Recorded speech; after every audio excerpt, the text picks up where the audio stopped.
सभी को जय जिनेन्द्र। शुरू करते हैं मंगलाचरण। जय जिनेन्द्र सर। नमो अरिहन्ताणं, नमो सिद्धाणं, नमो आयर्याणं, नमो वज्रायाणं, नमो लोवे सबसाहुडम्। तज्जयति परं ज्योतिः समं समस्तैरनन्तपर्यायै, दर्पणतल इव सकला प्रतिफलति पदार्थमालिका यत्र।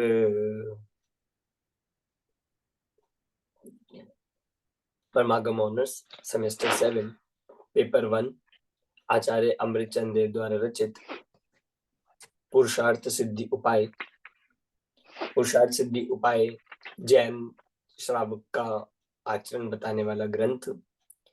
अहिंसा का स्वरूप, सत्य का स्वरूप, अचौर्य का स्वरूप और अपरिग्रह का स्वरूप, ब्रह्मचर्य अनुव्रत का स्वरूप, इन सब अनुव्रतों का स्वरूप श्रावक जीवन के लिए क्यों उपयोगी है, किस प्रकार श्रावक इनको अपने जीवन में ग्रहण कर सकता है, ये सारी बातें इस पुरुषार्थ सिद्धि उपाय के हम प्रथम अधिकार में देख रहे हैं। अनुव्रत अधिकार हमारा यहाँ से चल रहा है, जिसमें अहिंसा और सत्य तक ही हमारे सिलेबस में है। 110 नंबर के छंद तक हमको पढ़ना है। 95 श्लोक हमारे हो गए थे। आज हम इस विषय को देखकर कंप्लीट करेंगे। निकाल लीजिए आप 96 नंबर का छंद। सत्यानुव्रत चल रहा है। सत्यानुव्रत में हमने अंतिम ये बात देखी थी कि सत्यानुव्रत किसे कहते हैं और असत्य कितने प्रकार का होता है। हमने तो असत्य की परिभाषा आज तक यही सुनी है, यही पढ़ी है कि जैसा देखा, जैसा सुना, जैसा बोला वैसा ही न कहना, अन्यथा कह देना, ये असत्य है। ये बाल बोध में हमने असत्य की परिभाषा पढ़ी है।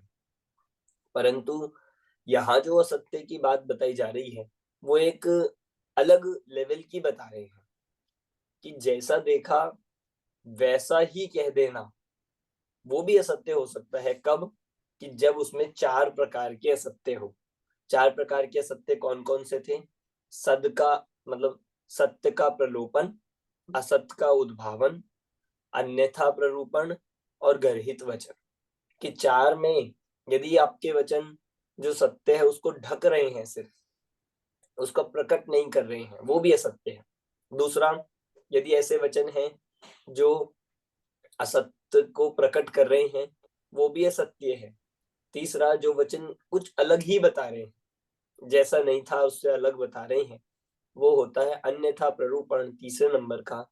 और चौथा, जहां वचन सत्य भी हो, सही भी हो, अन्यथा भी ना हो, पर यदि हितमित प्रिय नहीं है, कर्कश है, कठोर है, किसी को पीड़ा पहुंचाने वाले है, गर्हित है, तो वो वचन भी असत्य की श्रेणी में जाते हैं।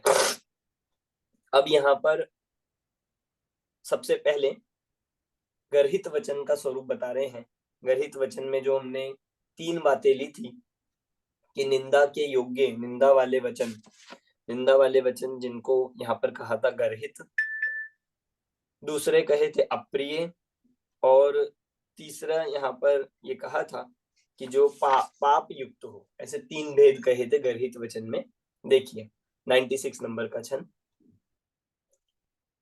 शून्यहास गर्भम कर्कशमसमंजसं प्रलपितं च अन्यदपि यदुत्तसूत्रं तत्सर्वं गर्हितं गदितम्।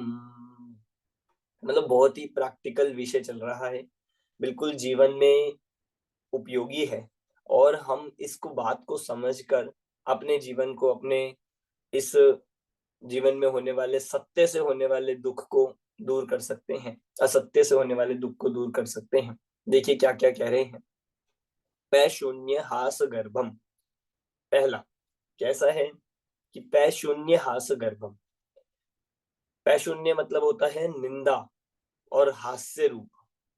पै शून्य मतलब होते हैं यहाँ पर कि जो वचन निंदा करने वाले हों, मतलब हम देखिए हंसी मजाक के जो वचन होते हैं, और हंसी मजाक में ऐसे वचन जो किसी की निंदा करते हो, किसी का मजाक उड़ाते हो, या बहुत मतलब किसी की अपमान करने वाले वचन हो, ऐसे वचनों को कह रहे पैशून्य हास गर्भम, कि जो निंदा रूप हास्य हो किसी की, मतलब मजाक मजाक में हम बोल देते हैं कि नहीं, हम बोलते हैं और हम ऐसा फिर कहते हैं कि हम तो मजाक कर रहे थे, सामने वाले को बुरा लग जाता है या किसी को बुरा मान लेता है कोई, तो हम पहले तो बोलते हैं और फिर ऐसा कहते हैं कि आपको बुरा नहीं मानना चाहिए था, मतलब मजाक कर रहे थे।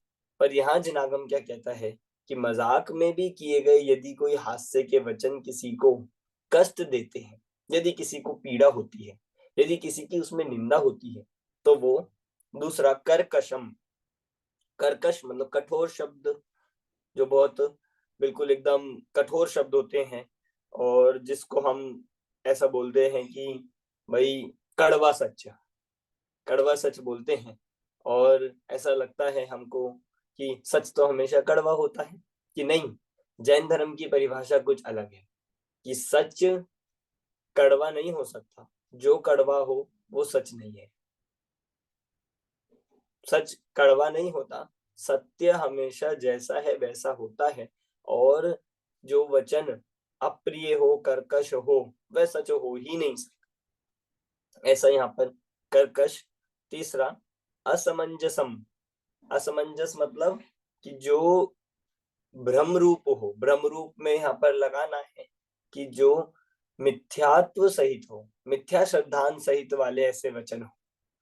और चौथा प्रलपितम, प्रलपित मतलब ऐसे ही प्रलाप करना, बकवास करना, जिसको यहाँ पर लिखा है कि जो बिल्कुल व्यर्थ के वचन, कुछ भी उल्टा सीधा व्यर्थ बकवास ऐसा करना, वो सब अन्यदपि और भी अन्य भी, यदुत सूत्रम जो ऐसे कहे गए हैं, उत्सूत्र, सूत्र से उत मतलब सूत्र से मतलब शास्त्र से जो विरुद्ध वचन कहे गए हैं, विपरीत वचन कहे गए हैं, तत्सर्वम गर्हितम गरितम, वो सब क्या है, गर्हित वचन कहे गए हैं, गर्हित वचन जानने चाहिए। तो इसमें गर्हित वचन की बात कर रहे थे, और गर्हित वचन में चार बातें और बता दी। ये हास्य रूप वचन, निंदा करने वाला हास्य रूप वचन, मतलब एक सामान्य हास्य अलग बात होती है मनोरंजन के लिए, जिसमें किसी की निंदा नहीं हो, किसी को पीड़ा ना पहुंचे, किसी को एक पर्टिकुलर व्यक्ति को पॉइंट आउट ना किया जाए, वो हास्य अलग है। पर किसी की निंदा रूप हास्य वो गर्हित है। फिर कर्कश वचन, कठोर वचन, फिर कहा मिथ्यात्व रूप श्रद्धान वाले वचन, और बकवास रूप वचन, जितने भी फालतू शब्द होते हैं अन्यथा, वो सब यहाँ पर कह दिया, ये गर्हित वचन में जाएंगे। ठीक है, समझ में आ गया। और ये सब असत्य है, मतलब आपने मजाक किया तो आपको लगेगा हमने झूठ थोड़ी बोला, कि नहीं ये वो असत्य है, और हमने कठोर किसी को बोला तो वो असत्य है। तो ऐसा यहाँ पर समझना चाहिए, जब ऐसे वचनों को सही करेगा, जब ऐसा करेगा, तो ऑटोमेटिक ही जो वचनों के नाम पर होने वाले झगड़े हैं, दुख है, लड़ाई है, वो सब दूर हो जाएगा। अगला 97 नंबर का छंद, अगला बता रहे हैं सावध्य युक्त वचन। सावध्य युक्त में क्या क्या आता है, छेदन भेदन मारण कर्षण वाणिज्य चोर वचनादि, तत्सावध्यम यस्मात् प्राणिवधाध्या प्रवर्त्यन्ते।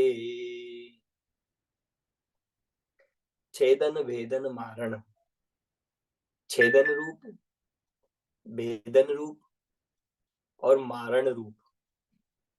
तो छेदन के वचन, भेदन के वचन मतलब जो छेदने वाले हो, भेदने वाले हो, कि मार दो, काट दो, मतलब ऐसे टुकड़े कर दो, भेदन, मारण, मार दो, उनको मार देना चाहिए ऐसे। कर्षण, कर्षण मतलब किसी का शोषण करने वाले वचन, कि उनके साथ तो ऐसा ही होना चाहिए, उनके साथ तो उनको बहुत कष्ट दो, या उनको ऐसे परेशान करो, ऐसे शोषण करने वाले वचन। फिर वाणिज्य चोर वचनादि, वाणिज्य मतलब व्यापार, व्यापार में, और चोर, चोरी आदि के वचन। मतलब ये सारे वचन जिसमें छेदन हो, भेदन हो, मारण हो, शोषण हो, या व्यापार में चोरी आदि के वचन हैं, ये सब कि भाई उठा लो, ले लो उनका, तो उनका हड़प लो, इस तरह के वचन जो होते हैं चोरी आदि के वचन कह रहे हैं। तत्सावध्यम, ये सारे वचन सावध्य है, मतलब ये सारे वचन पाप युक्त है, पाप से सहित है। यस्मात् प्राणी वदाद्या प्रवर्तते, यस्मात् मतलब क्योंकि, क्या करते हैं ये वचन, प्राणी वदाद्या, प्राणी के वध में, प्राणी के वध करने में, प्राणी हिंसा में क्या कराते हैं, प्रवर्तन करते हैं। इन वचनों से क्या होगा, अब आप किसी को बोलोगे कि मार दो, और मतलब होता है ना कि जैसे आजकल मतलब सरकार ने भी इस तरह के वचनों को अपराध किया हुआ है, अपराध घोषित किया हुआ है। तो मतलब आप ऐसे शब्द नहीं बोल सकते पब्लिक में या मीडिया में कि जो लोगों को उकसाने वाले हो, लोगों को हिंसा के लिए प्रेरित करते हो। जैसे होता है ना, बहुत सारे नेता या मंत्री जब ऐसे शब्द बोल देते हैं तो उसका फल क्या निकलता है कि बहुत हिंसा तक हो जाती है, दंगे हो जाते हैं। बस वो कहते हैं इन्हें तो मरवा दिया जाए, इन्हें उठवा दिया जाए, इन्हें गोली से मार दिया जाए, या इनको लूट लिया जाए, और पब्लिक करने लग जाती है, ये लोग उस तरह से करने लगते हैं। तो इसीलिए सरकार ने भी ऐसे वचनों को अपराध और उसकी सजा घोषित की हुई है। ये वचन नहीं बोल सकते आप पब्लिक, ये वचन अपराध है, दंड मिलेगा इसका। कानून भी इस बात को मानता है। ऐसे यहाँ पर कह रहे हैं ऐसे वचन जो हिंसा में प्रवर्तन कराए, छेदन भेदन वाले हो, वो सब वचन झूठ है, और वे सब सावध्य संयुक्त वचन कहलाते हैं, असत्य है वो। अब आप कहोगे इसमें हमने असत्य क्या बोला, हमने तो कहा कि उन्हें मार दो, इसमें असत्य क्या है, कि नहीं, जो हिंसा को उकसाने वाले हो, हिंसा की प्रेरणा देने वाले वचन हो, हिंसा को बढ़ाने वाले हो, वे सब पाप रूप वचन असत्य है। समझ में आ गया। चलिए अगला 98 नंबर का तीसरा है अप्रिय सत्य। सर एक क्वेश्चन है यहाँ पे।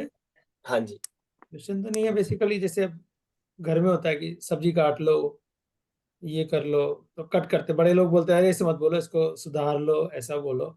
ठीक है, उसके पीछे भाव नहीं है, अगर उसके पीछे भाव नहीं है लेकिन वैसे शब्द अगर मुंह से निकलते हैं तो उनको भी अवॉइड करना चाहिए। हाँ मतलब आप देखो, यही जैन श्रावकाचार में पद्धति रही है कि अब हम ऐसे छेदन भेदन वाले शब्द ही नहीं बोलेंगे, तो फिर डेली यूज में भी, डेली लाइफ में भी, खाना बनाने में या प्रयोग करने में, सब्जी बनाने में या और सारे कार्य करने में, उन सब में भी हम इस तरह के वचन नहीं बोलते। मतलब ये परंपरा पहले से चली आई है।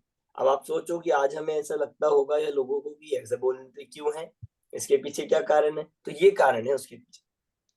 मतलब हर काम जो भी इस तरह से किया जाता है वो उसके पीछे लॉजिक होता है। हम उस लॉजिक को ढूंढ पाए या नहीं ढूंढ पाए, पर कुछ ना कुछ होता है।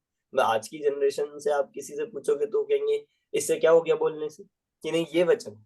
आप ऐसा काटने का, मारने का या इस तरह के वचन बोलेंगे तो कहीं ना कहीं भावों में भी उस तरह का उसका फल आता है, या भावों से ही वैसी दशा बनने लगती है। इसीलिए ऐसे वचनों को ही अवॉइड करते हैं, हम बोलते ही नहीं। सब्जी के लिए, फल आदि के लिए, किसी भी रूप में इस तरह से नहीं बोला जाता है। सर यहाँ वचन हिंसा ही आएगी, प्रवृत्ति हिंसा नहीं आएगी इसमें। मतलब यहाँ पर ये कह रहे हैं कि वचनों से तो हिंसा हो ही गई, पर यदि तीव्रता होगी भावों में, तो मतलब भावों में हो गई, वचनों में हो गई, और यदि तीव्रता होगी तो काया में भी आ जाएगी ना, हाँ, काया प्रवृत्ति में भी आ हिंसा। जाती है। भाई आपने किसी को बोला कि लड़ लो या उनको लूट लो, उनको मार दो, तो जब उसके मन में आया तो वचनों में भी आया, और अगर भावों में इतनी तीव्रता हो गई तो वो लड़ने ही चला जाएगा ना, दंगे हो सकते हैं, लड़ाई हो हाँ, सकती है, झगड़ा हो जाता है। तो इस तरह से अगला 98 नंबर का चल,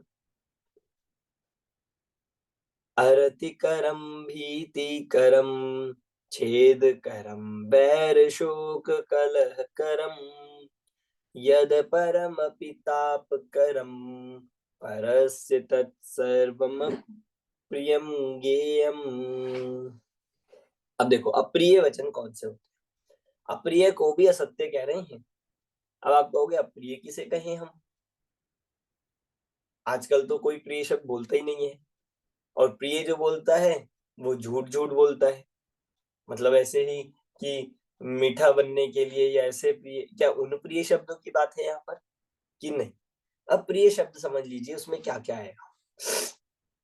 पहला अरतिकरम, कि जो अरतिकारक हो, अप्रीतिकारक हो, जिन वचनों से या फिर उन वचनों को सुनकर बोलने वाले से किसी को प्रीति ना हो, ऐसे वचन अरतिकरम हो। किसी को प्रीति नहीं होती है, किसी को अच्छे नहीं लगते हो, बोलने वाला भी और वचन भी, ऐसे वचन सब अप्रिय है।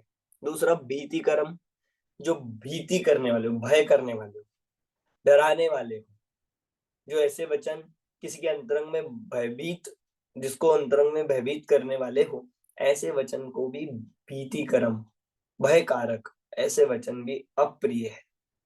मतलब हमारे वचन ऐसे होने चाहिए कि जिससे लोगों को भय दूर हो जाए, निर्भय हो जाए, मतलब उनको कॉन्फिडेंस मिले, वो रिलैक्स हो, उनको अच्छा लगे, और उनकी शांति मिले, आकुलता मिटे, वो सब प्रिय वचन है।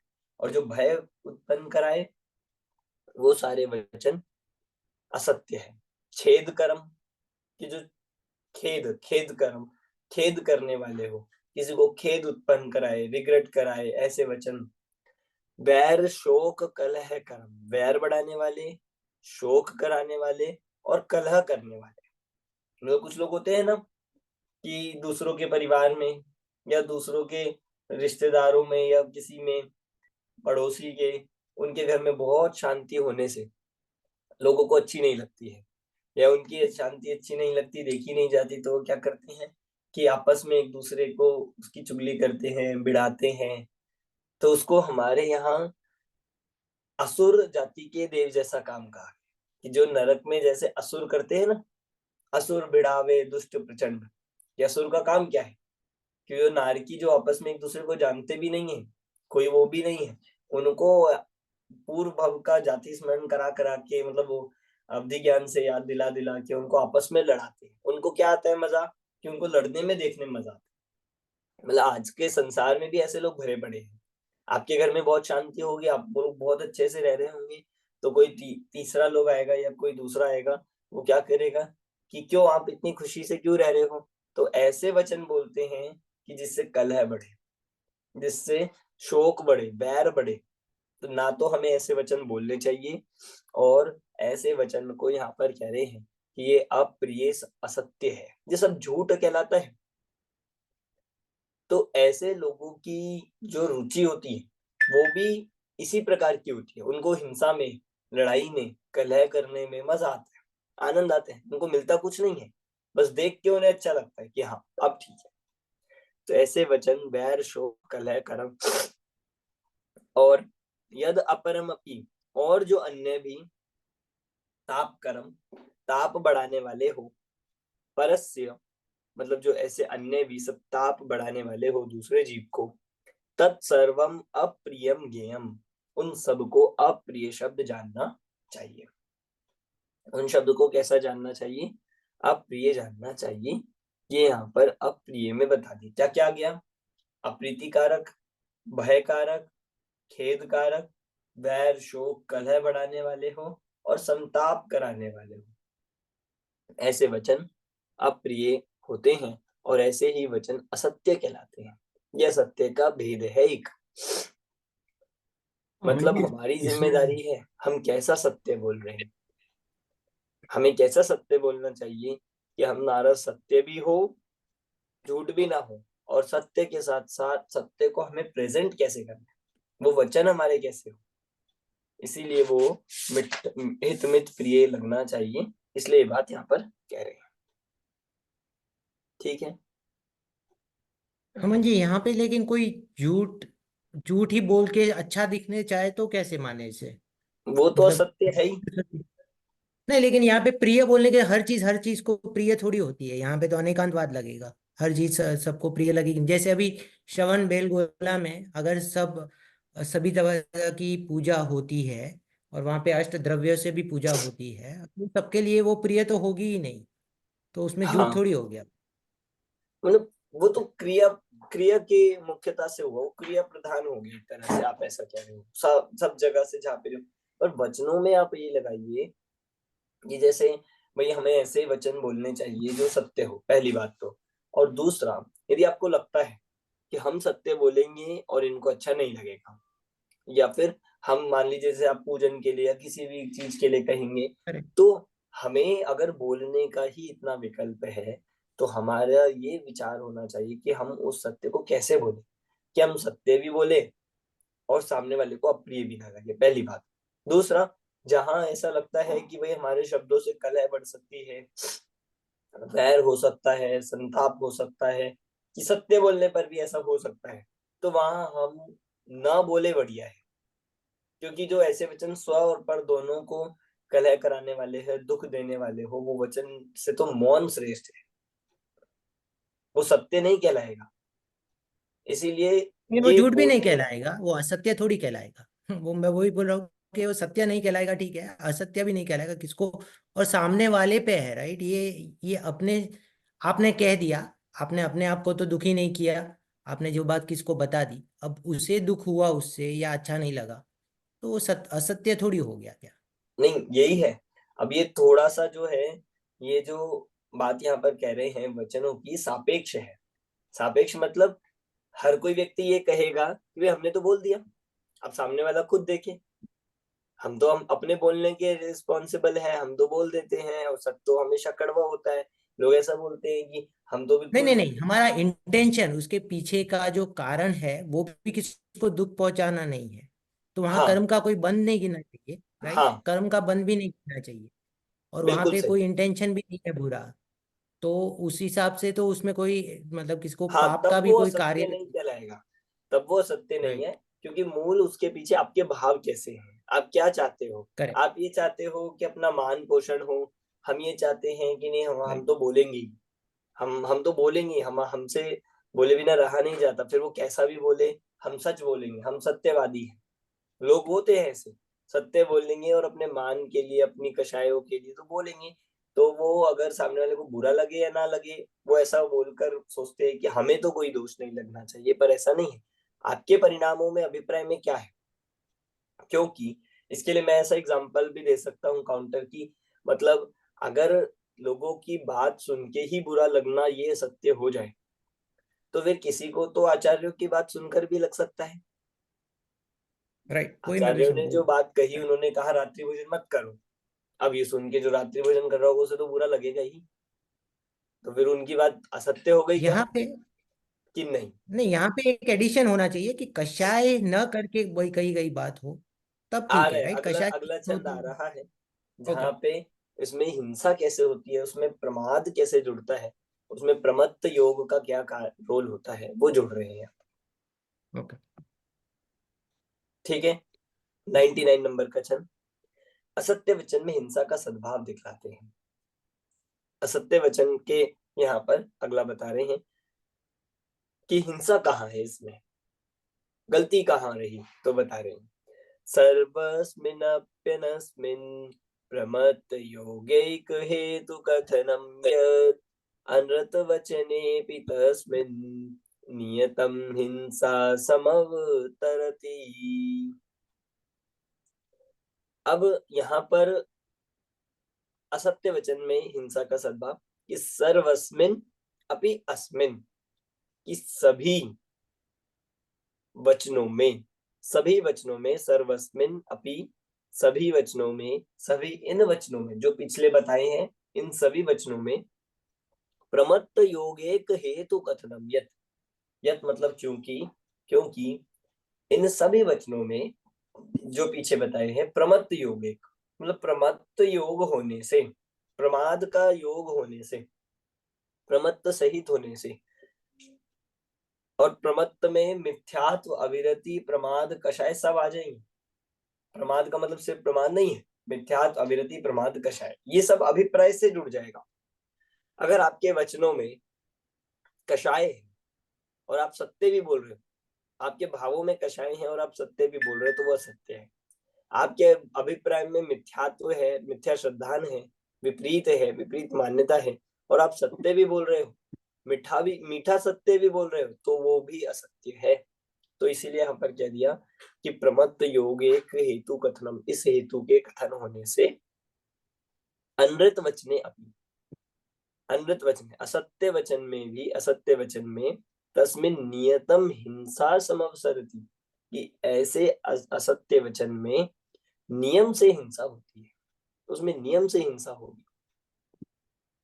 समझ आ गया कि ये बिल्कुल, ये सरल शब्दों में बता दिया कि यदि इन वचनों में प्रमाद का योग है, मिथ्यात्व, विरति, प्रमाद, कषाय, जो पूर्व में सारे वचन कहे उनमें, कि जो कलह कारक हो, वैर बढ़ाने वाले हो, अप्रिय हो, हिंसा युक्त हो, यदि उनमें ये सब पाया जाता है तो ये सब निश्चित रूप से असत्य है। मतलब आप देखो, हिंसा की तो बात हिंसा में चल ही रही थी, पर असत्य में भी हिंसा की बात चल रही है।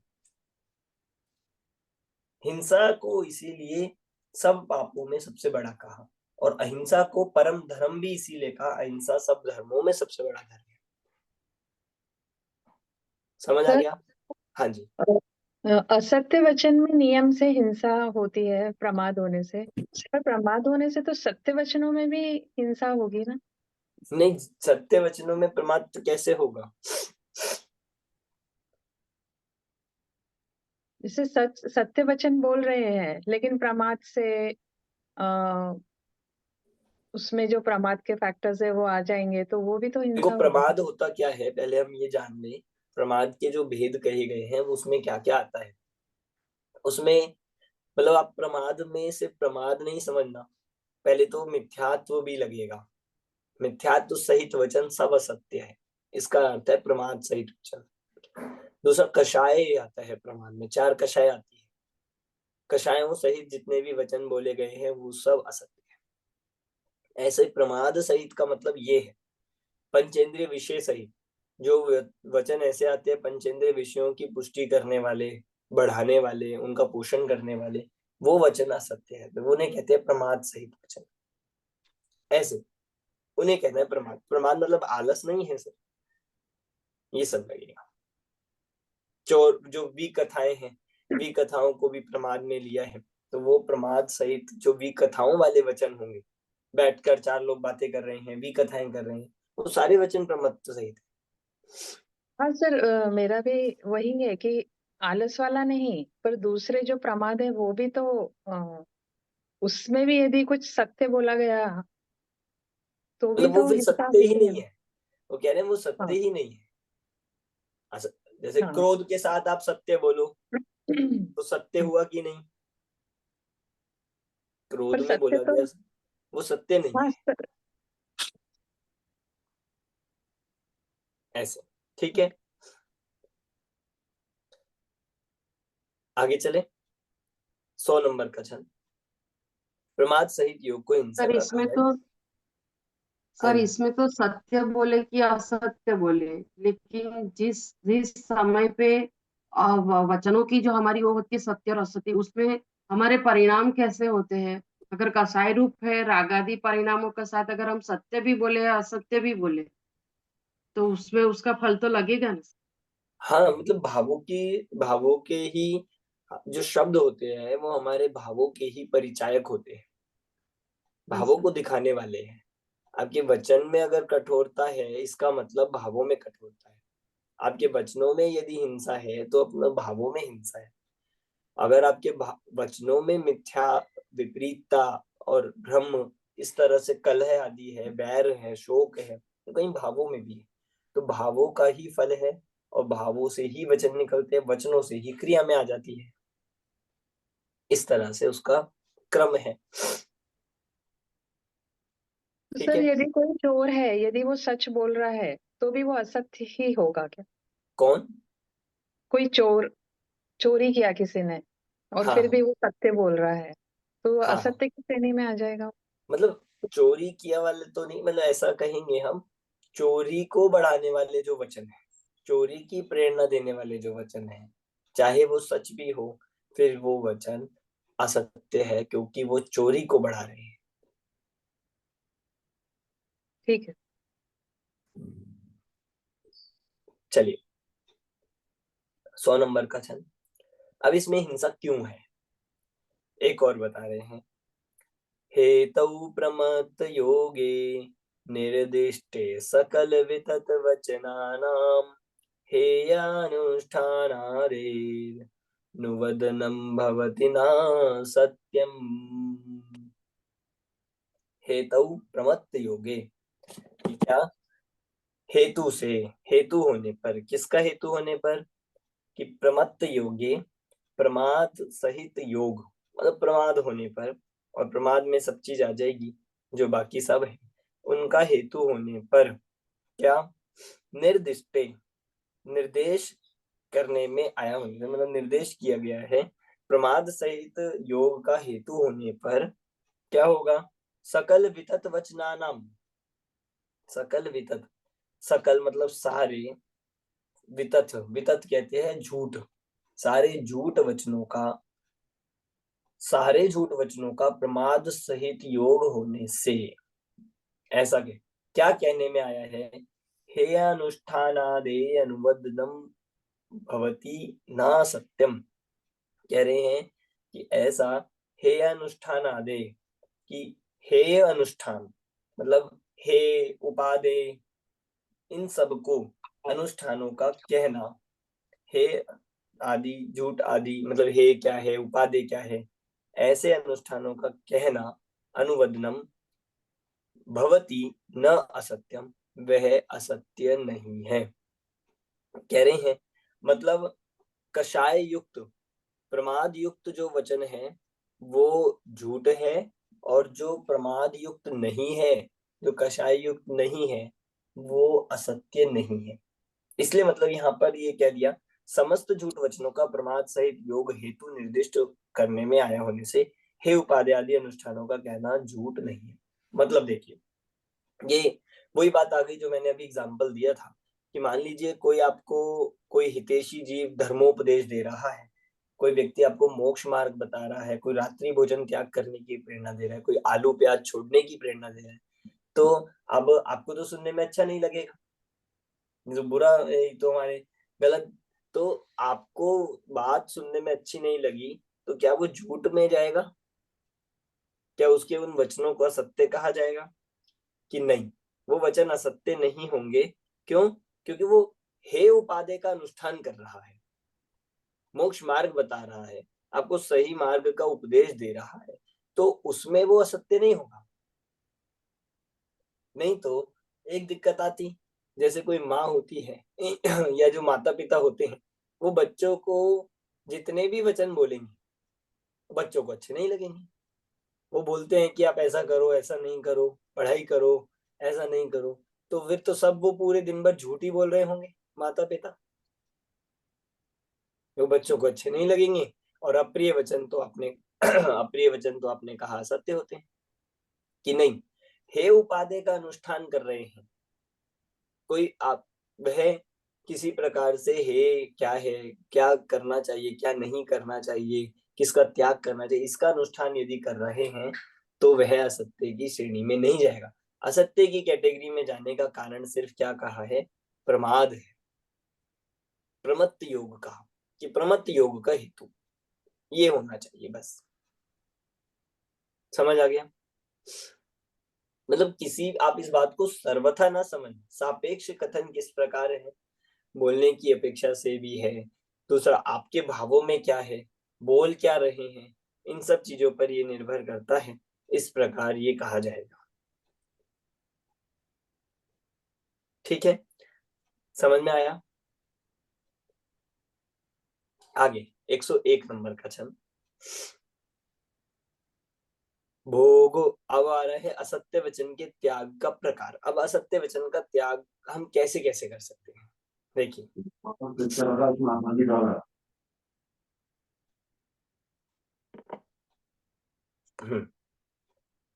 भोगोपभोग साधन मात्रं सावद्यमक्षमामोक्तुम् ये तेऽपि शेषमनृतं समस्तमपि नित्यमेव मुञ्चन्तु। देखिए, भोगोपभोग साधन मात्रम, जो भोग और उपभोग के साधन मात्र है, भोग और उपभोग के साधन है ये सारी जितनी भोग सामग्री है, उपभोग की सामग्री है। और कैसे हैं ये सब वस्तुएं, कैसे हैं ये साधन? सावद्य वचनम,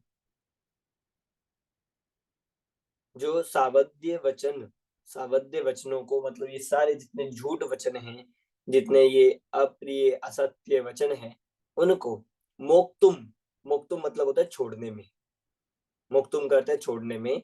और अक्षमा, यहाँ पे सावध्यम के बाद निकला अक्षमा, मतलब अक्षमा मतलब कि असमर्थ है, कि जो जीव इन भोगोपभोग के साधन मात्र जितने ये वचन, ये सारे वचन जो भोगोपभोग के साधन मात्र है, और इन वचनों को जो पाप युक्त है, इनको जो जीव छोड़ने में असमर्थ है, अब वो क्या करे? ये ते अपि शेष अनृतम समस्तम अपि नित्यमेव मुंचन्तु, उनके लिए एक उपाय बता रहे हैं कि जो इन वचनों को, सावध्य वचनों को छोड़ने में, मतलब भोगोपभोग के वचन रूप ऐसे वचनों को छोड़ने में जो असमर्थ है, वो क्या करे? ते अपि, वे लोग, शेष अनृतम, बाकी सब अनृत मतलब बाकी सब झूठ को, बाकी समस्त सब झूठों को नित्यमेव मुंचन्तु, नित्य ही क्या कर देना चाहिए? कि छोड़ देना चाहिए, उनका त्याग वे करें। मतलब ये कहना चाह रहे हैं कि देखो, दो प्रकार के सत्य कह रहे हैं, दो प्रकार के असत्य होते हैं। एक ऐसे असत्य हैं जो हम बिल्कुल बिना प्रयोजन के बोलते हैं, बिना मतलब के बोल रहे हैं, एक्स्ट्रा जितने भी। और दूसरे ऐसे कह रहे हैं कि जो ऐसे वचन कि जिनसे हमारा अभी आजीविका चल रही है, या मान लीजिए हमारा अभी दिनचर्या में प्रयोग में आ रहे हैं, या हमारा अभी व्यापार आदि में प्रयोग में आ रहे हैं, अभी हमारे भोग और उपभोग की सामग्री जुटाने में जो काम आ रहे हैं, उतने वचन। तो कह रहे हैं यदि आप पूरे त्याग नहीं कर सकते हो, यदि आप जो अभी जीवन में बोले जाने वाले अभी के लिए जो इम्पोर्टेंट है, या जो लग रहा है ऐसे कि भाई ये नहीं छूट सकते हैं, अगर आप उनको छोड़ने में असमर्थ हो, तो क्या करना चाहिए कि कम से कम एक्स्ट्रा जो है, फालतू का जो है, जो स्थूल असत्य है, उनको तो त्याग करना ही चाहिए, जिनसे कुछ लेना नहीं देना नहीं, ऐसे ही अप्रिय वचन बोलता है, मजाक में करता रहता है, हास्य में बैठे बैठे करता रहता है, भी कथाएं करता रहता है, उन वचनों को तो छोड़ ही देना चाहिए। तो इस प्रकार से दो प्रकार का त्याग हो गया, एक संपूर्ण असत्य का त्याग, और एक हो गया एक देश असत्य का त्याग। संपूर्ण असत्य का त्याग करेगा तो सत्य महाव्रत कहलाएगा, और एक देश असत्य का त्याग करेगा, स्थूल असत्य का त्याग करेगा, तो वह सत्य अणुव्रत का धारी कहलाएगा। समझ में आ गया? और यहाँ पे अपना ये असत्य मतलब ये जो सत्य अणुव्रत का वर्णन पूरा होता है, जहाँ पे असत्य का स्वरूप, असत्य के भेद, असत्य को क्यों त्याग करना, और असत्य को कैसे त्याग करना चाहिए, क्या क्रम है, ये दो बातें, ये सारी बातें यहाँ पर बता दी है। समझ में आया? जी यहाँ पे ऐसा हाईलाइट हो रहा है कि जो मुनि होते हैं, जो छठे सातवें गुण स्थानक वाले होते हैं, वो तो सत्य ही बोलते हैं। अगर मिथ्या दृष्टि कोई है अगेन तो वो उनका झूठ ही हो गया। मिथ्या और दृष्टि का तो सारा झूठ ही है। राइट, और फिर चौथे और पांचवें गुण स्थानक में है तो वो मिनिमाइज कर पार्शियल, सकते हैं। हाँ, वो एक देश रूप से कर सकता है, वो है तो सम्यक दृष्टि। पर उसमें ये देखा जाएगा कि जो असत्य ऐसे है, बिल्कुल ही अप्रयोजन भूत है, या फिर बिल्कुल अपना जिससे कोई लेना देना नहीं है, ऐसे झूठ बोलता है, स्थूल बड़े बड़ी बातों को, और बिल्कुल ऐसे झूठ बोल रहा है जिनसे ना कुछ आजीविका का संबंध है, ना कोई अपने भोग और उपभोग में निमित्त है, ऐसे वचनों को तो कम से कम वह चौथा पांचवें गुण स्थान वर्ती छोड़ ही देता है। ठीक है, कोई डाउट सत्यानुव्रत में? अब हम चल रहे हैं यहाँ पर अचौर्यानुव्रत की तरफ।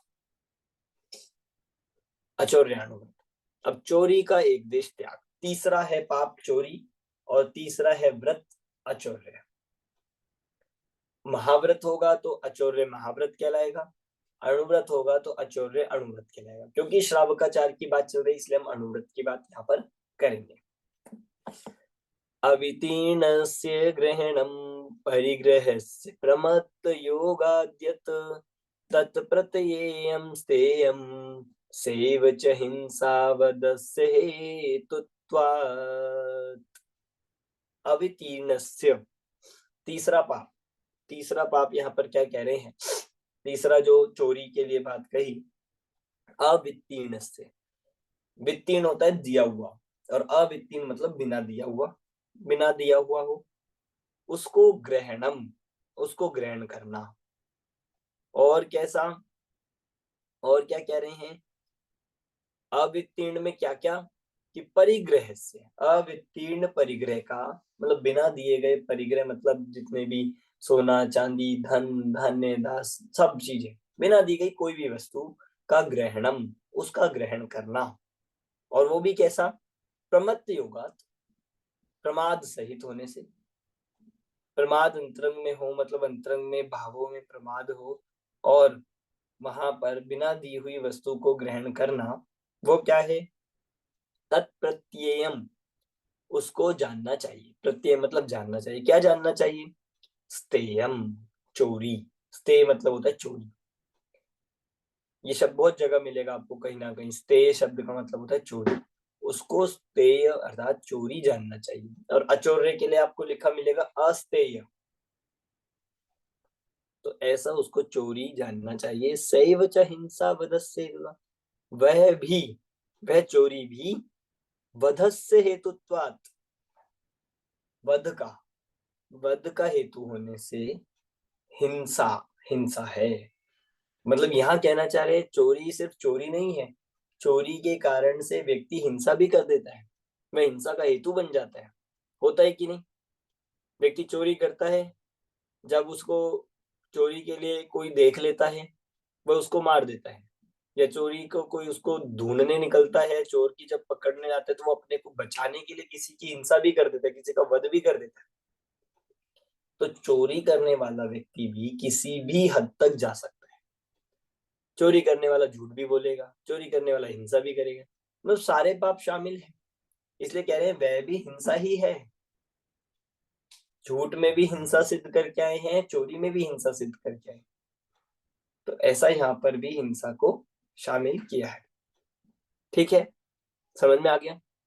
कुल मिला अमन के जी, यहाँ पूरा पे ये किसी बना। को हेल्प करने के लिए किया, अमन जी यहाँ पे एक क्वेश्चन ऐसा कि किसी को हेल्प करने के हेतु किया गया है, कोई अगेन खुद की क्या चीज तो किया नहीं गया, है, किसी को हेल्प करने के लिए अगर किसने पैसे यहाँ से लेके मतलब उसके पूछे बिना मतलब लेके दिए, तो उसको चोरी उसे है कैसे, वो, उसे पाप कषाय में गिनेंगे कि नहीं गिनेंगे? हाँ वो भी चोरी है। और मतलब यहाँ पर तो नहीं आ रहा है, पर हम जब अन्य जगह पर अन्य स्थानों पर देखते हैं तो वहां पे हम ये पढ़ाते हैं कि रत्नगंज शांकाचार में, हाँ उसमें आया कि चोरी का किया हुआ धन, यदि आप किसी की सहायता तो छोड़ो, यदि किसी का दान भी देते हो तो वह महापाप है। दान देना, सहायता करना, अब सहायता करनी थी तो सहायता अपने धन से करनी है। सहायता करने के लिए चोरी करने की आवश्यकता पड़ रही तो ऐसी सहायता मत करें। और हमें किसी को धन की मदद करनी है और हमारे पास नहीं है तो क्या करे, पहले चोरी करे, पहले किसी का लूटे, चोरी करे और फिर किसी की सहायता करे, तो ये तो चोरी जो कह रहे हैं ये महापाप हो गया। पहले ऊपर से हमने चोरी करी और वो भी किस लिए, कि दूसरे को उसके लिए, तो वह भी पुण्य तो नहीं है, पाप ही है। ऐसी मंदिर में भी लोग क्या करते हैं, दान देने में वे हम बहुत पैसा कमा रहे हैं, किससे, अन्याय से, अन्याय नीति का पैसा कमा रहे हैं, व्यसन आदि करके पैसा कमा रहे हैं, जुआ खेल के कमा रहे हैं। और फिर क्या करते हैं कि बहुत पैसा है चलो हम मंदिर में दे देते हैं।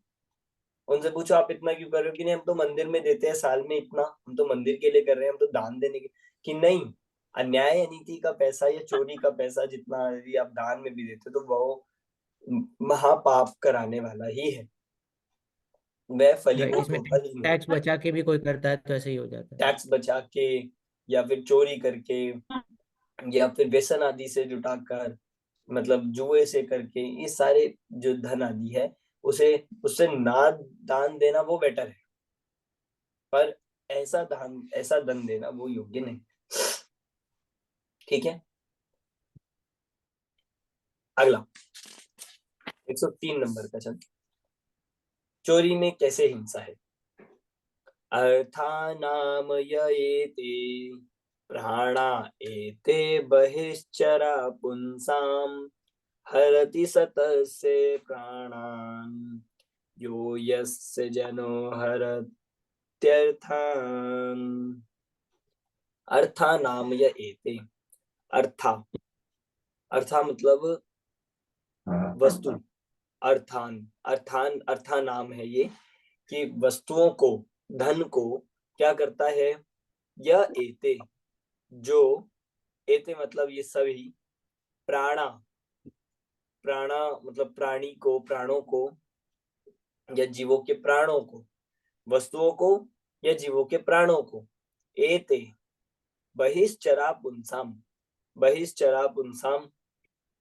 अर्थात बाहर, बाह्य प्राण, पुंसाम प्राणियों के, पुंसा मतलब प्राणियों के, बहिश्चरा प्राणा एते। देखो कितनी अच्छी बात कह रहे हैं कि जो अर्थान है ना, ये जो धन आदि है, ये क्या है?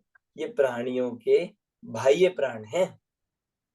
तो जैसे बोलते हैं ना 10 तो प्राण होते ही है, पर 11वां प्राण भी है। क्या है 11वां प्राण? कि पैसा। ये जो पैसा है, धन है, ये आज मनुष्यों का ये 11वां प्राण है। आपने किसी के प्राण नहीं लिए, आपने किसी के प्राण लेने की बात करी तो फिर भी वो रह सकता है, पर यदि आपने किसी के धन लेने की बात कर दी तो वो ये बात सोच सोच कर ही मर जाता है, डर के ही मर जाता है। मतलब धन चला जाए तो ऐसा लगता है मानो मैं चला गया, ऐसा लगता है मेरे प्राण निकल गए। बिल्कुल वो उसका 11वां प्राण है, और 11वां तो कहो, मतलब हम ये कह सकते हैं सबसे इंपॉर्टेंट प्राण बन गया है धन। इसलिए कह रहे हैं कि अर्था नाम या एते प्राणा एते बहिश्चरा पुंसा, कि प्राणियों का ये जो अर्थ है ना, अर्थ में सारे धन, वस्तु, सोना चांदी, बैंक बैलेंस, ये सब क्या है? ये प्राणियों का बाह्य प्राण बन गया है। अब हरति सतस्य प्राणान, और जो हरण करता है इसका, मतलब जो उसका हरण कर लेता है, उसका क्या होता है? तो कह रहे हैं तस्य प्राणान, और वह उस जीव के प्राणों का जो हरण करता है, यो यस्य जनो हरति अर्थान, मतलब जो अर्थ का हरण करता है, जो ये अर्थों को मतलब वस्तुओं का हरण करता है, वो मानो उसके प्राणों का ही हरण कर। मतलब आप सोचो, अमृतचंद आचार्य ने ये बात 1000 साल पहले कही थी, तब ही वो ये जान गए थे, तभी उन्हें ये बात दिखाई दे रही थी कि जो धन है, ये मनुष्यों का 11वां प्राण है तब। और आज तो ये बात बिल्कुल ही कदम कदम पे दिखाई देती है। मतलब लोगों के लिए कोई, मतलब उनके लिए कोई मतलब नहीं रहता है, मतलब कि कोई मित्र हो, शत्रु हो, रिश्तेदार हो, परिवार हो, सहधर्मी हो, कोई नहीं रहता है। सिर्फ क्या रहता है? ये धन का हरण करने वाला ही शत्रु लगता है, धन का हरण करना ही उसके प्राण निकल गए ऐसा लगता है। इसलिए सबसे बड़ा प्राण उसको बना रखा है। इसलिए यहाँ पर कह रहे हैं कि मानो ऐसा होता है कि जिसने धन का हरण कर लिया, उसी के प्राणों का हरण कर लिया। इस तरह से यहाँ पर कह रहे हैं। धन में एकत्व बुद्धि उसके कारण होता है। एकत्व बुद्धि कह लीजिए, या उसी का मैं स्वामी हूँ, इससे सुख होता है, ये जो मान्यता पड़ी है इस कारण से कि पहले तो अन्न प्राण हुआ करता था, अन्न को प्राण कहते थे, अब धन प्राण है। और आज के जमाने में तो आज बिल्कुल देखे तो मोबाइल प्राण है, कि मोबाइल ही बिल्कुल प्राण जैसा है, कि मोबाइल कोई ले ले या मोबाइल कोई चला जाए तो ऐसा लगता है कि प्राण निकल गए हैं। तो इस पुण्य तरह से पाप, सब भाजी वस्तु लग जाए। पुण्य पाप पे भी भरोसा नहीं है। बिल्कुल। लेकिन यहाँ का इसका इनडायरेक्ट मतलब तो ये है कि वो इतना दुखी हो जाता है कि वो धर्म में नहीं लगेगा, और आपने उसकी हिंसा कर दी ताकि मतलब आपने कोई चीज ले ली जिससे जो इसको उसके लिए बहुत इंपॉर्टेंट थी। हाँ, मतलब वही, क्योंकि धन या कोई वस्तु जिसकी भी हो, जो उसका स्वामी होता है, उसने उसमें अपना ऐसा स्वामित्व पना माना हुआ है, उससे ऐसा ही कत्व किया हुआ है कि वह उसके बिना दुखी होता है। यद्यपि वो दुख मिथ्या है, वो उसकी गलत मान्यता से ही उत्पन्न हुआ है, पर होता है, और इस कारण से वो चोरी कहलाती है कि सामने वाले व्यक्ति को उससे पीड़ा हुई, दुख पहुंचा, उसके प्राण निकल गए। और बहुत से लोग तो ऐसा सोच सोच कर ही मर जाते। मतलब ऐसे ऐसे भी होता है ना कि भाई किसी का लॉस हो गया और उस लॉस को सुनकर ही उनको हार्ट अटैक आ गया, असली में उनके प्राण निकल जाते, सुनकर, लॉस को देखकर, या उसको वो सहन नहीं कर पाते हैं, ऐसा होने से भी वो मर जाते हैं, असली में मर जाते हैं। ठीक है। 104 नंबर का छंद। हिंसा और चोरी में अव्यापकता नहीं किंतु व्यापकता है। मतलब हिंसा और चोरी दोनों में मिली जुली है, एक दूसरे में ही पाए जा सकते हैं। देखो बता रहे हैं, हिंसायास्ते यस्य च नाव्याप्ति सुघटमेव या यस्मात् ग्रहणे प्रमत्त योगो द्रव्यस्य स्वीकृतस्यान्यै।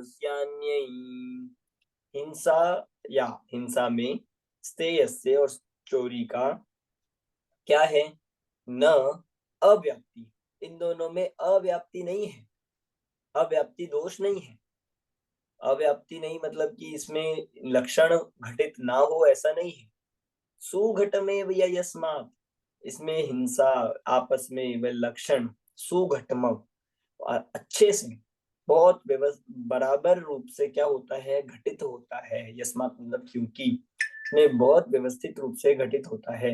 क्यों, कैसे होता है, यस्मात् क्योंकि ग्रहणे प्रमत्त योगो द्रव्यस्य स्वीकृतस्य अन्य, के अन्य ही मतलब अन्य के द्वारा, स्वीकृतस्य अन्य के द्वारा जो स्वीकृत है, अन्य के द्वारा जो स्वामित्व है, उस द्रव्य से, उस द्रव्य का ग्रहण करने में प्रमत्त योग, उस द्रव्य का ग्रहण करने में प्रमत्त योग होता है।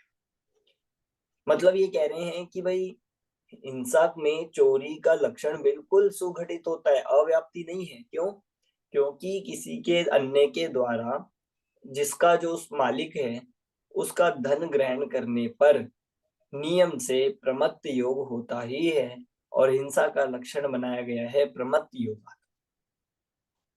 प्रमत्त योग होगा तो हिंसा है। अब दूसरों का पदार्थ लेने में, क्योंकि जिस दूसरे व्यक्ति ने प्राप्त किए उस पदार्थ में अपनेपन की कल्पना करी हुई थी या माना हुआ था, तो उसको ग्रहण करने में प्रमाद का योग होता ही है। और इसीलिए वहां पर मतलब अपनापन हमने किया, मान किया, लोभ किया, क्रोध किया या कुछ किया, तो उस कारण से वहां पर प्रमाद खड़ा होता ही है, तो उसमें सुख माना, इस तरह से वह चोरी है, उसमें चोरी होने में हिंसा घटित होती है। इस तरह मतलब कुल मिला के ये कहना चाहते हैं आप, सिर्फ हिंसा का मतलब किसी को मारना ही मत समझ। जहां भावों में कलुषता आ गई, जहां पे प्रमाद का योग हो गया, वहां पर हिंसा होती है।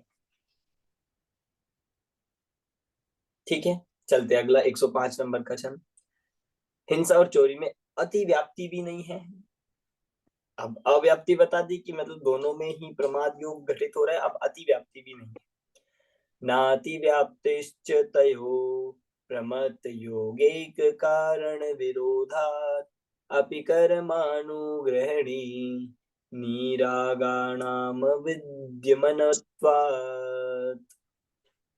नाति व्याप्तिश्च तयो, और ना अति व्याप्ति, अति व्याप्ति भी नहीं है।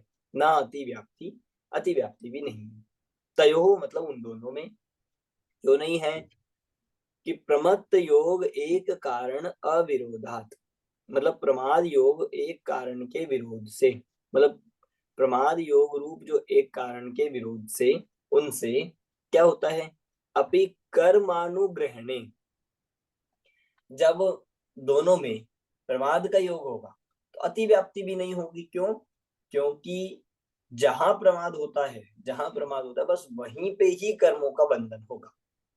प्रमाद रहित होगा तो कर्मों का बंधन नहीं होगा। इसलिए कह रहे कर्मानुग्रहणे, कर्म और 9 कर्म को, वर्गणाओं को, या कर्म वर्गणाओं को, 8 कर्मों को, ज्ञानावर्णादि कर्मों को ग्रहण करने में क्या कह दिया, निरागाणाम अविद्यमानत्वात्, कह रहे हैं कि चोरी का क्या अविद्यमानत्वात्, कि यदि निरागाणाम मतलब जो राग से रहित है, ऐसे वीतरागी पुरुषों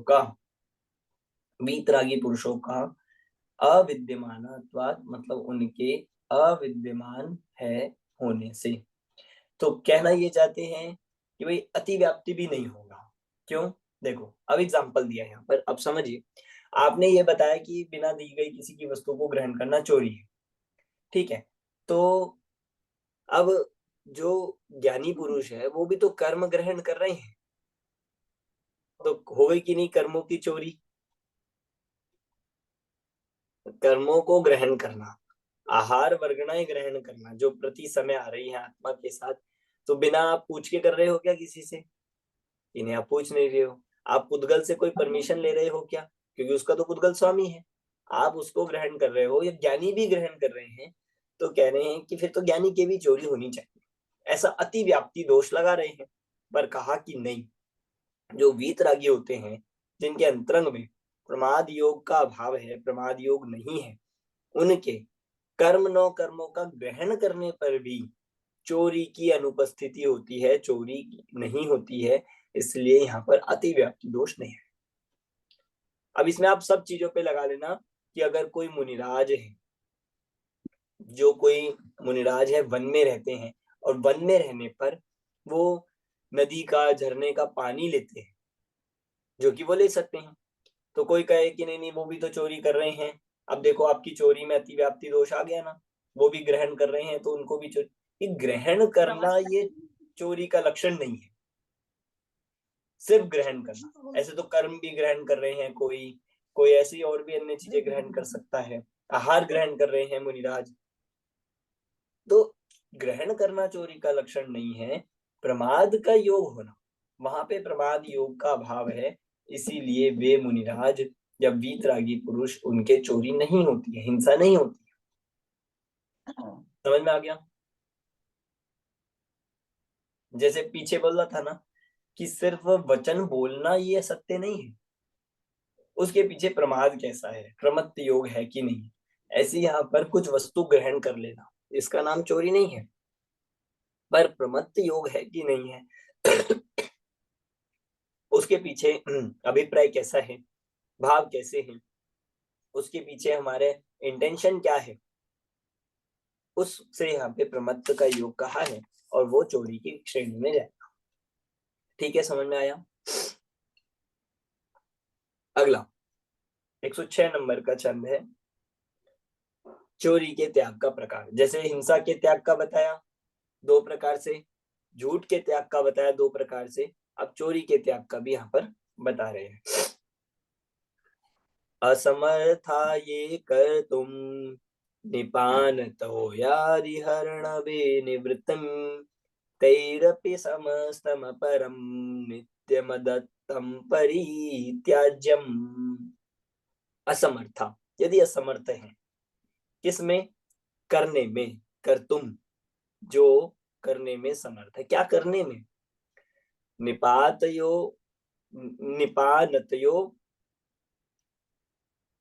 निपान निपान तोयादि, तोयादि तोय मतलब होता है जल, और निपान मतलब कह रहे कुआ बावड़ी आदि इनके जल को, आदि हरणम विनिवृत्त मतलब उनको ग्रहण करने में, इससे निवृत्त होने में, इसका त्याग करने में यदि कोई असमर्थ है, इनका त्याग करने में कोई असमर्थ है, तो तैरपि समस्तम अपरम नित्यम अदत्तम परित्याज्यम, तैरपि उनके द्वारा फिर क्या करना चाहिए कि समस्त अपरम अन्य, जो अन्य सब नित्यम मतलब हमेशा ही, उनको क्या करना चाहिए? हमेशा अदत्तम परित्याज्यम मतलब अगर आप कुआ जल, कुएं में से जल, बावड़ी, नदी, झरना आदि इनमें से यदि आप जल ग्रहण करने का संपूर्ण रूप से त्याग नहीं कर सकते हो, तो कम से कम इनके अलावा बाकी तो बिना दी गई वस्तुओं को त्याग करना चाहिए,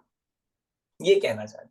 क्योंकि इनका त्याग तो दिगंबर मुनिराज भी नहीं कर पाते, मतलब झरने आदि का। प्राइवेट कुआं होगा तो वो भी उसमें से नहीं ग्रहण करेंगे, प्राइवेट किसी का कुछ जल का वो होगा तो टंकी या कुछ ऐसे होगा, उससे तो वो भी ग्रहण नहीं करते हैं।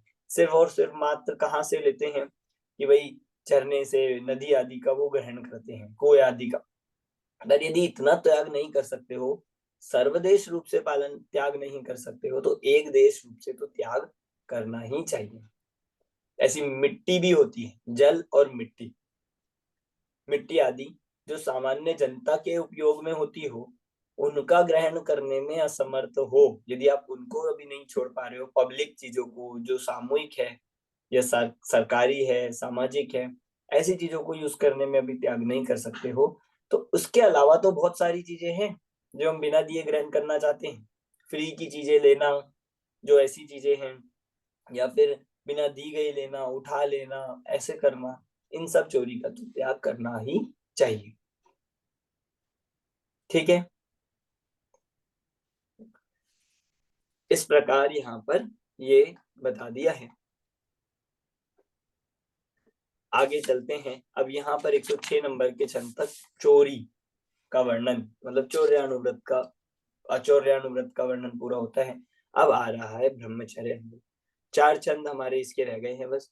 4 छंद में अचौर्यानुव्रत का यहाँ तक वर्णन आ रहा है। देखिए 107 नंबर का अब्रह्म का स्वरूप यहाँ पर बताने जा रहे हैं। यद वेद राग योगान मैथुनमभिधीयते तद ब्रह्म अवतरति तत्र हिंसा बदस्य सर्वत्र सद्भावात्। देखिए, जो मतलब आप देखेंगे पैटर्न सब में एक ही चल रहा है, पांचों पापों में पैटर्न यही चल रहा है कि किस प्रकार उसमें प्रमाद का सद्भाव है। प्रमाद का सद्भाव होने से उसमें हिंसा है, और हिंसा होने से वो पाप है। इस प्रकार यहाँ पर पांचों में एक ही तरह से लगा रहे हैं। देखिए श्लोक को, यद वेद राग योग, कि जो वेद राग के योग से, कि वेद के उदय से, वेद के उदय से होने वाले जो राग होता है, उसके उदय से, उसके योग से क्या करता है, मैथुनम, मतलब जो मैथुन आदि भोग आदि करता है, मैथुनम अभिधीयते, जो मैथुन आदि भोग आदि कहा गया है, वो तद अब्रह्म, वो क्या है, अब्रह्म है, वो अब्रह्म यहाँ पर कह रहे हैं।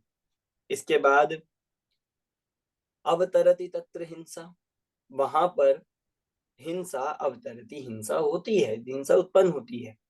कैसे, वदस्य सर्वत्र सद्भावात्, और कह रहे हैं तत्र, क्योंकि सर्वत्र, तत्र हिंसा वदस्य सर्वत्र सद्भाव, क्योंकि वहां पर प्राणियों का हिंसा वध होने से हिंसा का वहां पे सद्भाव कहा गया है, कि क्योंकि वहां पर उस भोग आदि में प्राणी जीवों का सर्वत्र क्या हो जाता है, सर्व में उनका क्या होता है, हिंसा वध हो जाता है, इसलिए वहां पर हिंसा अवतरती, हिंसा होती है। मतलब अब्रह्म में, कुशील आदि में, या भोग आदि की क्रिया में कह रहे हैं कि सर्व प्रकार से जीवों का घात होता है, वध होता है, इसलिए उसको हिंसा सद्भाव कहा गया है। इसलिए वो पाप यहाँ पर कह रहे हैं, इसलिए उसमें भी वो कहा हिंसा के समान ही है। ठीक है, अगला 108 नंबर का। अब प्रकट रूप से हिंसा कैसी है, तो देखिए बता रहे हैं, हिंसन्ते तिल्लनाल्यां ताप्तयसि विनीहते तिला यद्वत् बहवो जीवा योनौ हिंस्यन्ते मैथुने तद्वत्। देखिए उदाहरण दे रहे हैं यहाँ पर कैसे हिंसा होती है।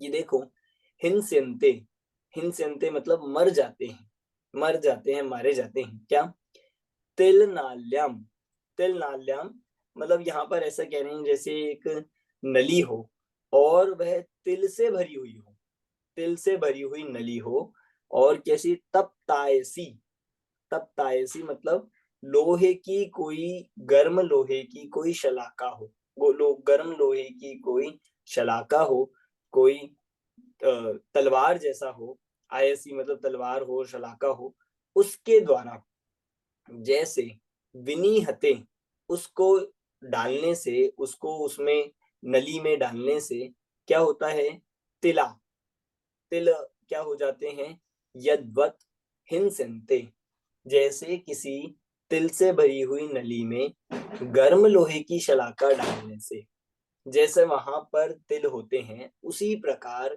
यहाँ कह रहे हैं बहवो जीवा योनौ हिंसन्ते मैथुने तद्वत्। उसी प्रकार बहवो बहुत जीव, इसी प्रकार असंख्यातो जीव क्या हो जाते हैं, योनौ मतलब योनि आदि योनि में, हिंसन्ते मर जाते हैं, कब, मैथुने, मैथुन आदि भोग आदि के कार्यों में, भोग आदि की क्रिया में असंख्यात जीव, और वो भी त्रस जीव, और वो भी उसी जाति के हम समूर्छन जीव जो हमारे शरीर के अंगादि में पाए जाते हैं, ऐसे जीव असंख्यात जीव उस प्रकार मैथुन आदि भोग आदि की क्रिया में मारे जाते हैं। तो एग्जाम्पल यहाँ पर इसी प्रकार दे रहे हैं कि जैसे तिल से भरी हुई नली में गर्म लोहे की शलाका डालने से होता है, उसी प्रकार यहाँ पर मैथुन के कार्य में भी बहुत जीवों की हिंसा होती है। ठीक है, ये अब्रह्म से होने वाली जो अब्रह्म रूप भोग रूप क्रिया का किस प्रकार उसमें हिंसा होती है उसका स्वभाव बताया है। आगे देखिए, फिर 109 नंबर का छंद, 109 नंबर का छंद यहाँ पर कह रहे हैं यद्यपि क्रियते किंचिन मदनोद्रेकादनंग रमणादि तत्रापि भवति हिंसा रागादुत्पतित तंत्रत्वात्। मतलब कह रहे हैं अब इसके बाद यद्यपि जो है, जो कि जो कुछ क्रियते जो कुछ किया जाता है, कैसा, किंचित मदन उद्रेक अनंग रमणापि, मतलब मदन उद्रेक, मदन मतलब होता है काम भाव, काम भाव के इच्छा के उद्रेक से, उसके उदय से, उसके भाव से, या वेद के उदय से हम कह सकते हैं, जितना भी क्या किया जाता है, अनंग रमण आदि, जो अनंग क्रिया आदि की जाती है, जो अनंग रमण आदि क्रिया की जाती है, तत्रापि भवति हिंसा, उसमें भी, वहां भी क्या होती है, हिंसा होती है। कैसे, रागाद्य उत्पत्ति तंत्र, मतलब ये कह रहे हैं कि हम भोग नहीं करें पर अन्य जो अनंग क्रीड़ा आदि करें तो उसमें तो हिंसा नहीं होगी, क्योंकि आपने उसमें कहा कि उसमें संख्यात जीवों की घात होते हैं, पर इसमें तो नहीं होगा अनंग क्रीड़ा आदि में, कि भोग के अलावा अन्य क्रिया करने में। तो कहा जा रहा है कि नहीं, वहां भी हिंसा होती है, तत्रापि भवति हिंसा। कैसे, रागाद्य उत्पत्ति तंत्रत्वात्, क्योंकि रागादि का उत्पत्ति का कारण होने से, क्योंकि रागादि उत्पत्ति वहां पे भी तीव्र होती है, काम का तीव्र भाव होने से, काम का तीव्र उदय होने से, रागादि का तीव्र सद्भाव होने से वहां पर भी हिंसा होती है। और हिंसा का संबंध राग द्वेष मोह से ही है, मोह राग द्वेष भावों का नाम ही हिंसा है, इसलिए वहां भी हिंसा होती है। जो भोग आदि के अलावा भी अन्य सब क्रिया आदि की जाती है, उनको भी यहाँ पर कह रहे हैं हिंसा का ही कारण बनता है, वह सब अब्रह्म है और वह सब पाप है। ठीक है, समझ में आ गया। अगला चलते हैं 110 नंबर का छंद, लास्ट छंद है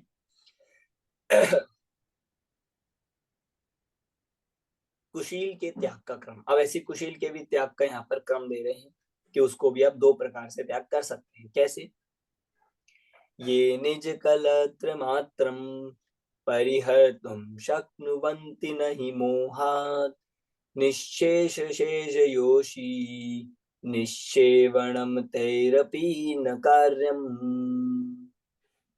ये मतलब जो निज कलत्र मात्रम, अपनी स्त्री को छोड़कर, निज कलत्र मात्र मतलब अपनी विवाहित स्त्री, अपनी पत्नी को छोड़कर, मतलब मात्रम उस पत्नी को भी, परिहर्तुं शक्नुवन्ति नहीं, जो उसको त्याग करने में, परिहर्तु मतलब त्याग करने में, शक्नुवंती नहीं, जो उसमें समर्थ नहीं है, मोहात मोह के कारण से, जो जीव मोह के कारण से अपनी स्त्री, अपनी पत्नी, अपनी विवाहित स्त्री का त्याग करने में समर्थ नहीं है, उनके लिए क्या कह रहे हैं ऑप्शन, निज शेष शेष योशिन निश्चेवणम तैरपि न कार्यम। कह रहे हैं कि निश्चय मतलब उसको छोड़ के बाकी समस्त स्त्रियों का, बाकी समस्त अन्य स्त्रियों का, उन सब के सेवन का त्याग करना चाहिए। मतलब यहाँ पर ऐसा कह रहे हैं, उन सब का सेवन न कार्यम, उन सब का तो सबका नियम पूर्वक त्याग करना ही चाहिए, उनका तो सेवन भोग आदि करना ही नहीं चाहिए। मतलब स्वदार संतोष व्रत यहाँ पर बता रहे हैं। यदि पूर्ण रूप से ब्रह्मचर्य नहीं ले सकते हैं, पूर्ण रूप से सर्व स्त्रियों का मतलब त्याग नहीं कर सकते हैं, तो अपनी विवाहित स्त्री पत्नी आदि को छोड़कर या पति को छोड़कर अन्य सब स्त्री या पुरुष या व्यक्ति आदि का त्याग करना चाहिए, उनका सेवन नहीं करना चाहिए। ये है स्वदार संतोष व्रत, जिसको ब्रह्मचर्य अणुव्रत कहते हैं। तो 2 स्तर हो गए ब्रह्मचर्य को भी जीवन में अंगीकार करने। इस प्रकार यहाँ पर ब्रह्मचर्य अणुव्रत का भी स्वरूप इन 4 छंदों में बताया। समझ में आया?